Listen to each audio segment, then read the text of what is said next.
I'm Jacob Miller. I'm the artistic director of Queen's Vagabond Theatre Company, and I'm also the director of Julius Caesar. Among other things, we've updated the setting. It is set in Vichy, France, which is to say the part of France that was that surrendered during World War II, the part that was ruled independently.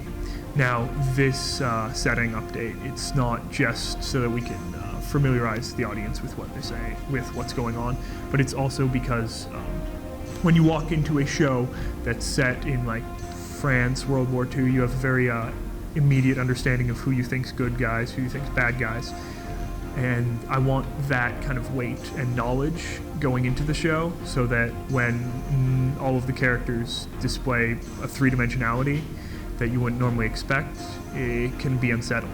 I spent the first couple of weeks of rehearsal telling the actors playing Brutus and Cassius that they were the heroes. Then I got to a point in the rehearsal process where I said, stop.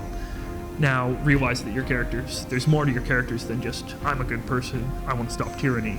You're doing it for your own reasons. You're bad and good in equal parts, I suppose.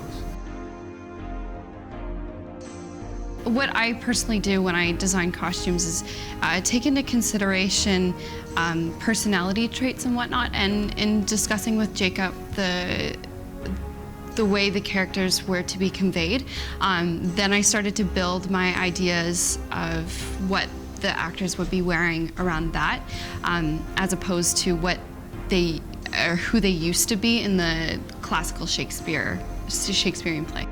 I personally believe that gender is very performative. It's what we want it to be.